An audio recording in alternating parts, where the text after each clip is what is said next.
ମାନବିକତା କଥା ପକେଇ ପୁଣି ମତେ ଗୋଟେ ଦ୍ୱନ୍ଦ୍ୱରେ ପକେଇଦେଲା। କାହିଁକି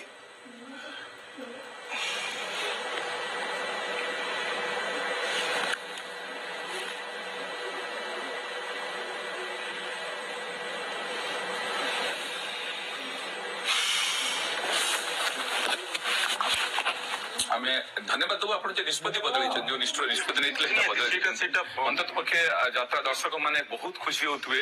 ଯୋଉ ଯାତ୍ରାକୁ ସେ ଅଲବିଦା କହିଥିଲେ, ଗୋଟେ ଇମୋସନରେ କହିଥିଲେ, ସେଟାକୁ ସେ ନିଷ୍ପତ୍ତିରେ ସେ ପରିବର୍ତ୍ତନ କରିଛନ୍ତି। ବର୍ତ୍ତମାନ କଥା ଉଠୁଛି 2025-26 ଯାତ୍ରା ଋତୁ ପାଇଁ ଆପଣ କୋଉ ଜାଗାରେ ରହିବେ, ଯାହାକୁ ନେଇକି ବିବାଦ ହୋଇଥିଲା, ଯାହାକୁ ନେଇ ଚୁକ୍ତିନାମା ହେଇଛି, ଯାହାକୁ ନେଇକି ଅଗ୍ରିମ ଟଙ୍କା ମାନେ ଫେରେଇଛନ୍ତି। ଡାଇରେକ୍ଟ ଯଦି କୋଉଠି ପଚାରିବେ କହିବେ ତାହେଲେ ତ ମୁଁ ଅଛି ସୂର୍ଯ୍ୟ ମନ୍ଦିରରେ, ବାବୁଙ୍କୁ ମଧ୍ୟ କହିଥିଲି ଆସନ୍ତା ବର୍ଷ ରହିବି।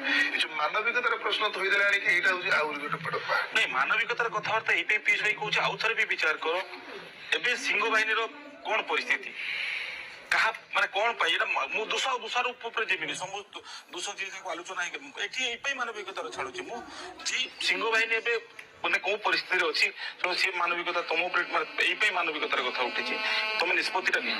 ବର୍ତ୍ତମାନ ଆମେ ପୁରା ଶେଷ ନିଷ୍ପତ୍ତି ମାନେ ଶେଷ ପ୍ରତିକ୍ରିୟା ଆମେ ନେବାକୁ ଚାହୁଁଛୁ ପିୟୁଷ ବାବୁଙ୍କ ଠାରୁ। ମାନେ ଯୋଉ ଦର୍ଶକ ମାନେ ଯୋଡି ହେଇକି ରହିଛନ୍ତି ସେମାନେ ମଧ୍ୟ ଚାହିଁ ରହିଛନ୍ତି କଣ ନିଷ୍ପତ୍ତି ନେଉଛନ୍ତି 2025-26 ଯାତ୍ରା ଋତୁ ପାଇଁ ଆପଣ ଅଭିନୟ କୋଉଠି ଜାରି ରଖିବେ, ସେ ନିଷ୍ପତ୍ତି ଆପଣ ଭାବିକି ଟିକେ ଆମକୁ ଉତ୍ତର ଦିଅନ୍ତୁ।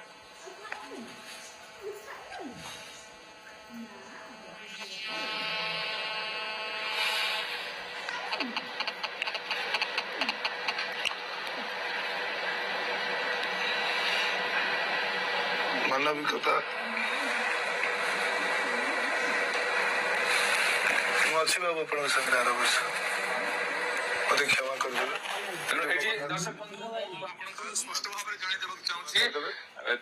ପିୟୁଷ ତ୍ରିପାଠୀ ସେ ତାଙ୍କ ସ୍ପଷ୍ଟ କଲେ 2025-26 ଯାତ୍ରା ଋତୁ ପାଇଁ ସେ ସିଂହ ବାହିନୀ ଅଭିନୟ ଜାରି ରଖିବେ।